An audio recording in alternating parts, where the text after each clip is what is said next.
안녕하세요. 저는 유니스티 생명과학과 생명학 및 분자생물 연구실에서 현재 석박사 통합 과정으로 연구를 하고 있는 대학원생 김수빈이라고 합니다. 발표를 시작하기에 앞서서 이렇게 브릭학술 웨비나를 통해서 발표할 수 있는 기회를 주신 이제 브릭 관계자분들, 또 발표를 들어와 주신 모든 분들께 깊은 감사를 드립니다.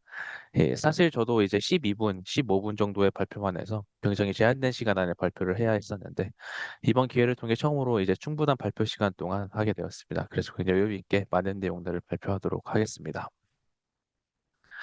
이 생물체가 생명 활동을 이어나가기 위해서는 필수적으로 많은 이 프로세스들이 필요합니다. 우리가 많이 알고 있는 레플리케이션과 트랜스크립션도 이런 필수적인 프로세스로 이 DNA를 복제함으로써 유전 정보를 보존하고 트랜스크립션을 통해서 직접적 혹은 간접적으로 이 셀룰러 액티비티에 사용되는 RNA를 생성합니다. 이런 DNA 레플리케이션은 여러 요인들에 의해서 생길 수가 있습니다. DNA에 다른 프로틴들이 붙거나 또는 DNA 레전, DNA 양쪽 가닥이 서로 붙는 인터스트랜드 크로스링킹 같은 다른 다양한 종류의 데미지로 인해서 이 레플리케이션 스트레스가 발생할 수 있습니다. 실제로 레플리케이션 스트레스는 다양한 암, 신경계 질환, 안구, 골격 발달 등 광범위하게 여러 질병들을 유발할 수가 있습니다. 네, 우리 한 DNA에서 레플리케이션이 진행된다고 가정을 해봅시다. 만약에 이때 레플리케이션을 하고 있는 DNA에서 트랜스크립션도 같이 진행이 될 수 있는데 이런 식으로 이 그림과 같이 같은 방향 혹은 반대 방향으로 레플리케이션과 트랜스크립션이 진행될 때 이 각각의 과정을 진행되는 컴플렉스들이 충돌할 수 있습니다. 이것을 저희는 트랜스크립션 레플리케이션 컨플릭트, 짧게 TRC라고 부르고 있고요.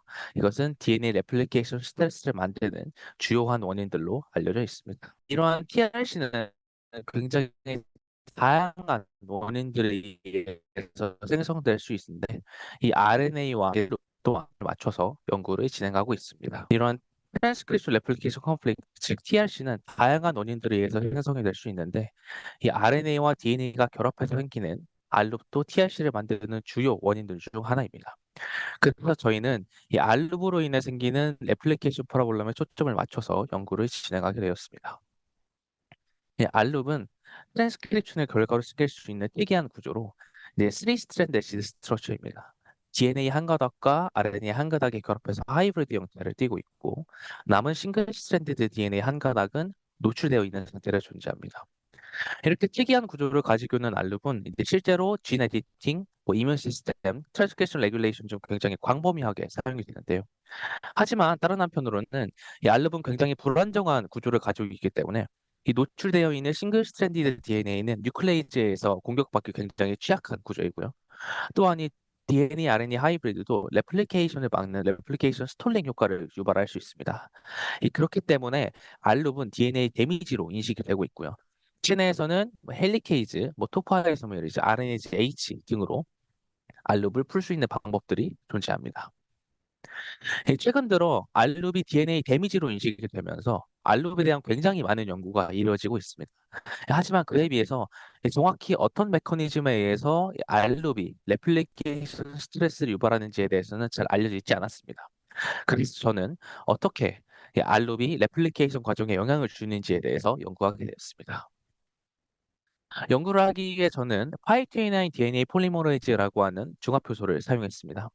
이 폴리머레이즈는 화이트나의 박테리오페이지에 있는 바이러스 폴리머레이즈입니다. 그 비패밀리에 속해져 있고요. 이 폴리머레이즈는 굉장히 특이하게 이쪽에 고리 형태의 TPR2라고 하는 도메인을 가지고 있는데 이 도메인이 레플리케이션을 하러 들어오는 이 DNA의 가닥을 찢어주는 역할을 합니다. 이로 인해서 이 폴리머레이즈는 DNA 헬리케이즈 또는 슬라이딩 클램프 없이도 추가적인 도움 없이 혼자서 레플리케이션을 진행할 수 있고 그렇기 때문에 굉장히 높은 프로세시비티와 피델리티를 가지고 있습니다. 그래서 이 프로틴은 현재 넥스트 제너레이션 시퀀싱 등 굉장히 많은 어플리케이션에 사용되고 있고요. 이렇듯 이 폴리머레이즈는 굉장히 효율이 높고 실험하기 편하다는 장점을 가지고 있기 때문에 저는 이 단백질로 실험을 진행을 하게 되었습니다. 저는 DNA 커튼이라는 싱글 몰큘 테크닉을 이용을 해서 레플리케이션 실험을 진행을 했습니다. 좀 간단하게 설명드리자면 이 슬라이드에는 이 나노 패브리케이션 기술을 이용해서 굉장히 정교한 형식의 이런 패턴을 시켜놓았습니다. 이 패턴은 나중에 DNA가 보시는 것과 같이 일정한 간격 그리고 일정한 길이로 나열되게 되는 배리어 역할을 하게 됩니다. 이 슬라이드에 유동성이 있는 리피드를 넣어주게 되고 리피드에 붙을 수 있는 스트랩타비린을 넣어줍니다. 이후에 이 바이오틴이 달려있게 되는 DNA를 넣어주게 되면은 스트랩타비린하고 바이오틴이 서로 붙게 되고 바이오틴하고 리피드가 이 스트랩타비린하고 바이오틴이 붙어 있는 리피드가 서로 붙게 되면서 이 DNA가 결과적으로 유동성이 있는 리피드에 이런 식으로 붙게 됩니다. 이후 이 슬라이드에 물 같은 버퍼를 흘려주게 되면 DNA가 플로우에 따라서 이렇게 움직이다가 이제 나노필터 배레에 걸려서 그림과 같이 이렇게 풀어지게 됩니다. 이 실험을 위해서 저희는 1850이 베이스 페어기를 굉장히 긴 람다 DNA를 이용을 했고요. 한쪽에는 바이오틴이 붙어져 있어서 리피드가 붙을 수 있게 해줬고 반대쪽에는 레플리케이션 위해서 프라이머 플레이트 정션을 만들어 주었습니다. 그래서 DNA에 파이오티나인 폴리머레이즈를 이런 식으로 붙이고 DNTP를 넣어주게 되면은 동시다발적으로 레플리케이션을 시작하게 되는데 지금 보시는 그 그림과 같이 레플리케이션이 진행될수록 이 DNA 한쪽 가닥은 싱글 스트랜드 DNA 쪽으로 이렇게 노출이 되게 될 겁니다. 그래서 저희는 이 싱글 스트랜드 DNA에 획기적으로 붙을 수 있는 형광이 있는 EGFPRP를 이용을 해서 이제 레플리케이션을 직접적으로 관찰할 수가 있었습니다. 그럼 왼쪽 하단에 보시는 동영상이 이제 레플리케이션이 진행됨에 따라서 EGFPRP의 시그널이 증가하는 모습입니다. 이걸 통해서 저희는 레플리케이션을 직접 눈으로 확인할 수가 있는 시스템인 겁니다.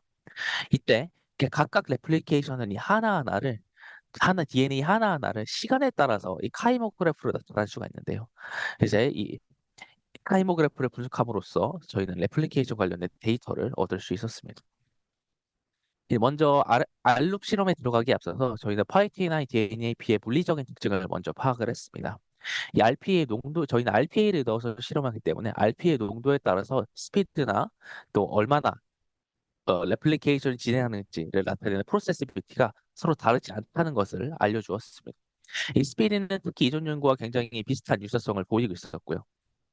다만 이 프로세스 뷰티에 얼마나 레플리케이션이 진행됐는지 그 거리를 알려주는 프로세스 뷰티의 경우에는 이전 연구에 비해서 저희가 3배 정도 적었습니다. 하지만 이전 연구의 경우는 앙상블 실험을 해서 여러 번 레플리케이션이 반복적으로 진행되는 실험이지만 저희 연구실에서 하는 실험은 이제 레플리케이션이 한 번만 진행되는 싱글 턴오버 실험이기 때문에 저희 연구실에 20케이스 베이스 페어 정도가 더 의미 있는 결과라고 말씀드릴 수 있습니다. 이제 레플리케이션의 DNTP를 이용을 하면서 레플리케이션을 진행을 하기 때문에 DNTP에 따라서도 같은 실험을 진행을 했는데 스피드의 경우 이 스피드 증가 곡선이 미켈레스 멘텐 그래프를 굉장히 잘 따라가는 것을 보였고요. 이 또한 이전 결과와 굉장히 높은 유사성을 보여주고 있습니다. 이제 다음으로 저희는 저희 메인으로 넘어가서 레플리케이션 도중에 알록과의 충돌을 연구하게 되었습니다. 우선 그 실험을 하기 위해서 알룹이 넣어져 있는 람다 DNA를 만들었는데요. 이 왼쪽에서 보시는 것처럼 이제 람다 DNA의 특정 부분을 이렇게 니케이즈 사이트를 자른 이후에 저희는 버블 형태의 올리고모를 넣어주었습니다. 어디를 해줬습니다. 그리고 이것들을 라이게이즈를 통해서 라이게이션을 해준 다음에 다시 이 사이5 등등의 플로어센트가 레이블링이 된 RNA를 붙여줌으로써 저희는 아티피셜한 싱글 알룹을 만들 수 있었습니다. 특히나 이 RNA에 형광이 달려있기 때문에 저희는 DNA 커튼으로 이런 식으로 알룹이 잘 위치해 있는 것을 확인할 수가 있었고요. 또한 이 알룹의 경우 RNAJH에 의해서 없어진 디그레데이션이 되게 되는데 저희는 RNAJH를 넣었을 때 전부 다 이 시그널이 사라지는 것 또한 같이 관찰을 했습니다. 이 알롭에 있는 DNA에서 이제 레플리케이션을 한 결과 두 가지 레플리케이션하는 모션들을 볼 수 있었는데요. 여기 노란색 위치는 이 알롭의 위치고요.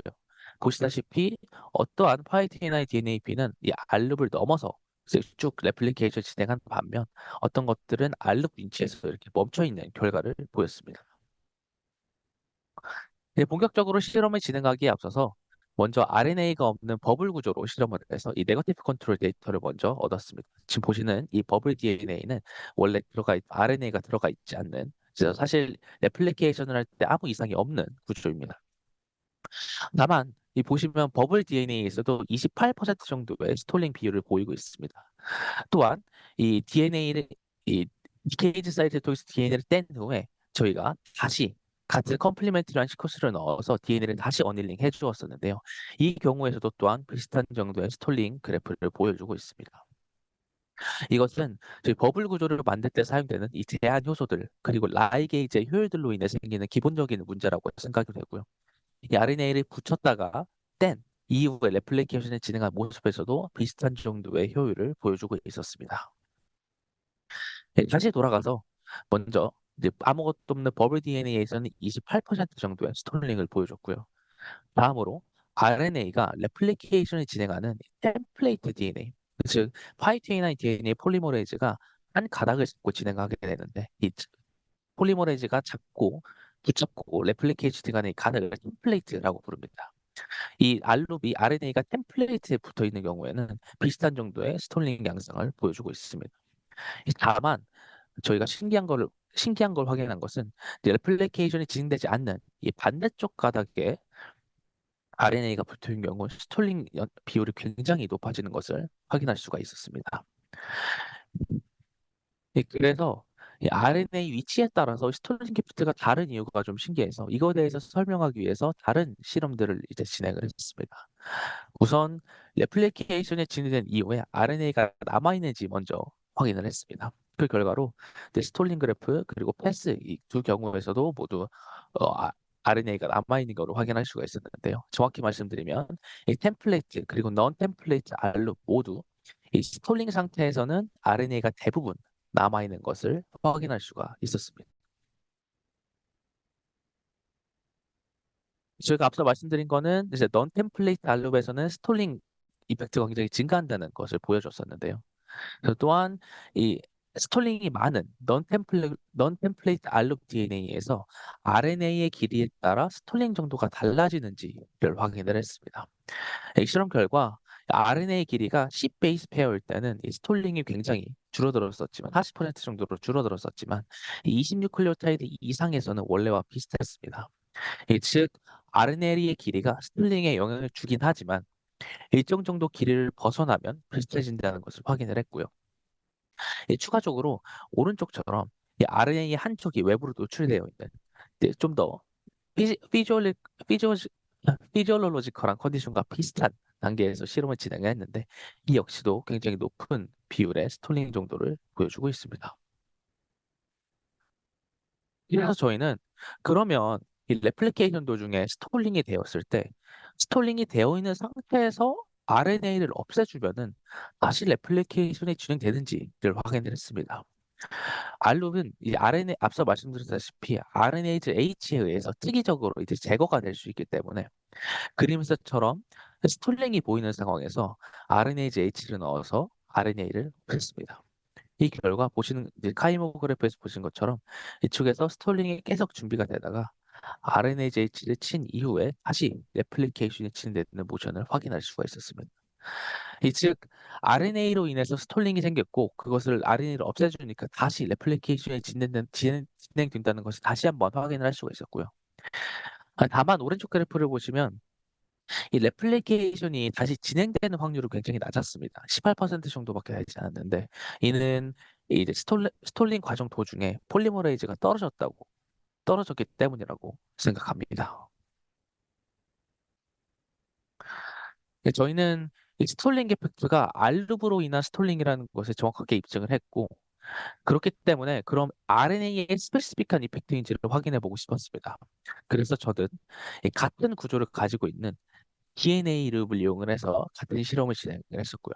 그 결과 보시다시피 이 넌 템플레이트에 관해서 DNA 룹 또한 굉장히 높은 비율의 스톨링을 보여주고 있었고요. 이 템플레이트에 있는 D 룹 또한 굉장히 비슷한 효율을 보여주고 있었습니다. 네, 다만 이 D 룹의 경우 퍼센트 차이가 조금 존재하고 있는데요. D룹의 경우 스톨링 이펙트가 좀 더 낮은 경향성을 보여주기 때문에 그래서 저는 이게 아마 이 DNA, RNA 하이브리드와 DNA 듀플렉스의 이 설모다이나믹한 차이 때문에 생기는가라고 생각을 했습니다. 왜냐하면 저희가 기본적으로 알고 있는 사실은 RNA끼리 붙어 있는 RNA, RNA 하이브리드 구조가 굉장히 설모다이나믹한 스테빌리티가 높다고 알려져 있고요. DNA 듀플렉스가 가장 낮다고 알려져 있는데 그래서 저희는 이 DNA, RNA 하이브리드와 DNA 듀플렉스 이 서로의 설모다이나믹한 스테빌리티가 얼마나 다른지를 조사하고자 했습니다.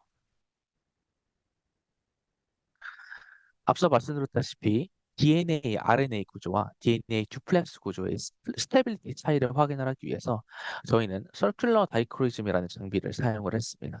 이건 원래 물질의 평광을 측정하는 장치인데 이 각각의 물질들은 특유의 평광들을 가지고 있습니다. 그리고 물질의 구조가 변할수록 이 평광값도 변하게 됩니다. 그래서 지금 보시면은 원래 상온에서 보시면은 각각 DNA 듀플렉스 그리고 RNA DNA 하이브리드가 각각 서로 다른 그래프 파형을 보여주고 있는데요. 그래서 저희는 온도를 점점 올려왔을 때 온도를 올리면 이 DNA, RNA 하이브리드가 떨어지는 멜팅 템퍼러처가 존재하게 될 건데 언제 이 구조가 바뀌는지 이 그래프가 바뀌는지를 파악함으로써 정확한 이 멜팅 템퍼러처를 구하려고 했습니다. 그래서 저희는 아까 그래프에서 가장 픽이 높은 265 나노미터 정도를 픽으로 잡고요. 그래서 이것들을 265 나노미터 픽에서 이 각각의 온도 값들을 각각의 평관 값들을 다 나열을 해봤을 때 둘의 녹는 점은 차이가 없었습니다. 즉 DNA RNA 하이브리드든 DNA 듀플렉스든 원래 상태에서 DNA 절반이 떨어지는 멜팅 템퍼러처에 도달하기까지 크게 차이가 없는 것을 확인을 했고 그래서 저희는 이 차이가 이제 서머다이나믹한 스테빌리티가 때문이 아니라는 것을 확인을 할 수가 있었습니다. 그럼 다음으로 저희는 다시 돌아가서 그러면 왜 이 템플레이트 스트랜드가 아니라 논 템플레이트의 알룹이 생겼을 때 이런 스톨링이 생기는지를 확인을 하기 위해서 저희는 알룹이 아닌 다른 구조를 넣어봤습니다. 우선 세컨더리 스트럭처 중 하나인 헤어핀 구조를 논 템플레이트 스트랜드에 넣어서 스톨링 확인을 해봤는데요. 그 결과 RNA가 굉장히 유사한 스톨링 이펙트를 보여주고 있었으며 이 헤어핀 사이즈가 줄어들수록 이 스톨링이 줄어드는 결과 또한 확인할 수가 있었습니다. 즉, 논템플레이트의 스트랜드에 세컨더리 스트럭처가 생겼을 때 문제가 생긴다는 것을 확인할 수가 있었습니다. 추가로 저희는 다른 세컨더리 스트럭처인 이제 G쿼드플렉스와의 상관관계를 확인했습니다. 이 G쿼드플렉스는 구간이 4개가 원래 가지고 있는 DNA 모습이 아닌 자기네들끼리 이 평면 구조를 형성하기 때문에 굉장히 단단한 구조인데요.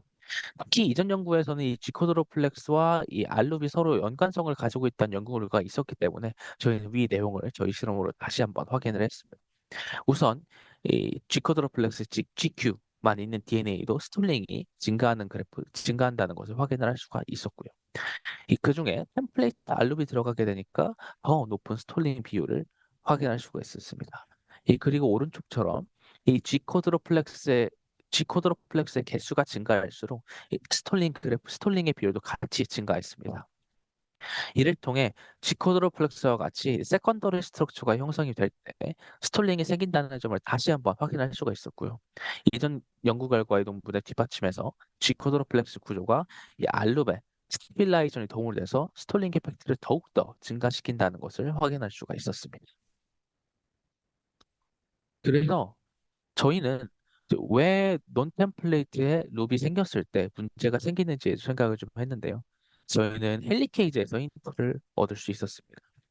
실제로 헬리케이즈 중 많은 비율을 차지하고 있는 게 SF1 그리고 SF2 헬리케이즈인데요. 이 두 개의 헬리케이즈의 경우는 DNA가 들어가면서 레플리케이션 하게 되게 들어가면서 이 non-template 스트랜드가 90도에서 60도까지 꺾이는 특징이 있습니다. 그리고 특히 이 각도가 줄어들수록 이 헬리케이즈 액티비티가 줄어든다는 이전 연구 결과가 있습니다. 여기서 재미있는 점은 이 파이TNI DNA 폴리머레이즈도 굉장히 비슷한 구조를 가지고 있다는 거죠. 즉, 이 파이TNI DNAP도 SF1 패밀리와 굉장히 비슷하게 이 90도 꺾여 있는 구조를 가지고 있습니다. 그래서 이 넌 템플레이트에 이 룹이 생겨 있을 경우에는 이 밴딩에 굉장히 영향을 주기 때문에 스톨링이 생긴다라고 저희가 예상을 하고 있습니다. 다음으로 저희는 이제 트랜스크립션 레플리케이션 콜리전을 이 싱글 몰큐 레벨에서 관찰하고자 했습니다. 이제 생성되는 RNA의 RUTP 저희는 그래서 T7 RNA 폴리머레이즈를 DNA 커트상에 넣어서 보이시는 것처럼 RNA를 DNA 커트상에서 관찰하게 됐고요. 특히나 저희가 넣어주는 RNTP 중에서 RUTP는 Cy5를 가지고 있기 때문에 방금 보신 것처럼 RNA 위치를 정확하게 확인할 수가 있었습니다. 그래서 저희가 RNA가 있는 알루미 상태에서 레플리케이션을 때 위와 같은 카이모그래프 양상들을 많이 확인할 수가 있었습니다. 저희는 이 헤드온 콜리전이라고 부르는 서로 반대 방향으로 충돌하는 모션, 그리고 코어 다이렉셔널 콜리전이라고 하는 서로 같은 방향으로 이동하고 있는 두 가지 모션에서 충돌 실험을 진행을 했는데요. 이 구조상 이 헤드온 콜리전을 보시면 넌 템플레이트 아까 RTPC라는 것 중에서 넌 템플레이트 알력과 같은 구조입니다. 즉 이전에 높은 정도의 스톨링을 보였던 것과 비슷한 구조입니다. 그리고 이 코어 다이렉셔널 CD 콜리전의 경우에는 이 템플레이트 알력과 같은 구조입니다. 다만 이 두 조건 모두 이제 RNA 폴리머레이즈가 붙어 있는 상태이기 때문에 전체적인 스톨링 비율이 굉장히 증가하는 것을 확인할 수가 있었고요. 특히 넌 템플레이트와 유사한 구조를 가지고 있는 헤드온 콜리전에서 스톨링이 더 드라마틱하게 증가한다는 것을 확인할 수가 있었습니다. 이게 기존의 알루미늄 실험보다 훨씬 높은 스톨링을 보였기 때문에 저희는 RNA 폴리머레이즈가 스톨링을 증가시킨다는 결론을 가정을 할 수 있게 되었습니다. 그래서 저희는 이 람다 DNA에 T7 RNA 폴리머리즈를 붙여서 이때 레플리케이션 효율을 확인했습니다. 이 먼저 M사 실험을 통해서 RNA 폴리머레이즈가 DNA에 넌 스페시픽하게 붙을 수 있다는 것을 확인했고요. 이후에 이 DNA 커튼상에서 T7 RNA 폴리머레이즈를 넣어주고 레플리케이션을 진행했을 때 여기에서 높은 정도의 스톨링 비율을 보여주고 있었습니다. 즉 T7 RNA 폴리머레이즈 혼자서도 이제 레플리케이션을 반응할 수가 있고 이로 인해서 실제 상황에서는 스톨링 에펙트가 더 증가하는 것을 확인할 수가 있었습니다. 그래서 지금까지 연구한 내용을 정리하자면 저희는 싱글 멀큐럴 DNA 커튼 기술을 이용을 해서 화이트ANI DNA P와 알룹 사이의 충돌을 직접적으로 관찰했습니다. 이 RNA가 넌 템플레이트 스트랜드에 있을 때 레플리케이션이 더욱 방해받는다는 것을 확인할 수가 있었고요. 특히 넌 템플레이트의 세컨더리 스트럭처가 생겼을 때 이 싱글 스트랜드 DNA의 구부러짐을 방해해서 레플리케이션 스트레스를 만든다는 것을 확인했습니다. 또한 저희는 트랜스크립션 레플리케이션 컨플릭트를 직접적으로 실험을 해서 비주얼라이제이션 했습니다. 먼저 헤드온 콜리전에서 더 높은 스톨링을 발견할 수 있었고요. 이 T7 RNA 폴리머레이즈 혼자서도 레플리케이션 스트레스를 유발할 수 있다는 것을 확인했습니다. 이를 종합해 봤을 때 실제 상황의 RNA 트랜스크립트는 레플리케이션을 더욱더 방해할 수 있을 것이라는 것을 보여주었습니다. 네, 항상 저희 연구를 도와주시는 제 지도 교수님, 여기 이자일 교수님, 그리고 옆에서 항상 열심히 일하고 같이 디스커션을 하면서 좋은 친구가 되어주는 연구실 멤버들께도 감사를 드립니다. 이 연구는 위 재단의 서포트를 받아서 진행되었습니다. 감사합니다.